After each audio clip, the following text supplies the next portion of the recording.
Assalamualaikum warahmatullahi wabarakatuh. Kami dari kelompok 4 akan mengeksplor tentang interaksi ekosistem antara manusia dengan lingkungan alam. Selamat menyaksikan. Taman Wisdom Park UGM adalah suatu tempat rekreasi yang menciptakan ruang edukatif, inspirasi, dan konservasi bagi masyarakat luas. Di taman ini banyak sekali sistem ekosistem yang ada di lingkungan alam, seperti ekosistem pada tanaman, ada pohon, rerumputan, semak-semak, dan juga ekosistem pada hewan. Teman-teman penasaran gak sih apa itu ekosistem? Kira-kira apa ya? Ekosistem adalah suatu sistem ekologi yang memiliki hubungan timbal balik antara makhluk hidup dengan lingkungannya. Ekosistem bisa dikatakan sebagai suatu tatanan kesatuan secara utuh dan menyeluruh antara lingkungan hidup yang saling mempengaruhi. Ekosistem terdiri dari dua jenis. Yang pertama, ekosistem alami. Ekosistem alami adalah ekosistem yang terbentuk tanpa adanya campur tangan dari manusia. Dalam ekosistem ini terisi dari makhluk hidup abiotik dan tumbuhan abiotik yang berjalan secara beriringan. Yang kedua, ekosistem buatan. Ekosistem buatan adalah ekosistem yang dibentuk oleh manusia untuk keperluan tertentu seperti pertanian, perikanan, atau tempat rekreasi lainnya. Komponen biotik adalah suatu komponen yang menyusun suatu ekosistem selain komponen abiotik. Di Wisdom Park UGM, komponen biotik meliputi hewan dan tumbuhan.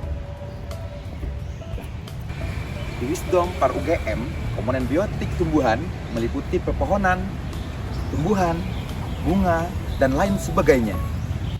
Adapun hewan di sini berbagai macam hewan seperti burung, angsa, dan mamalia lainnya. Mikroorganisme adalah bakteri dan jamur yang hidup di tanah dan lingkungan. Mikroorganisme ini berperan penting dalam proses dekomposisi bahan organik dan daur ulang nutrisi. Manusia adalah pengunjung dan pengguna Wisdom Park yang juga merupakan bagian dari komponen biotik. Aktivitas manusia dapat mengaruhi ekosistem baik secara positif dan negatif.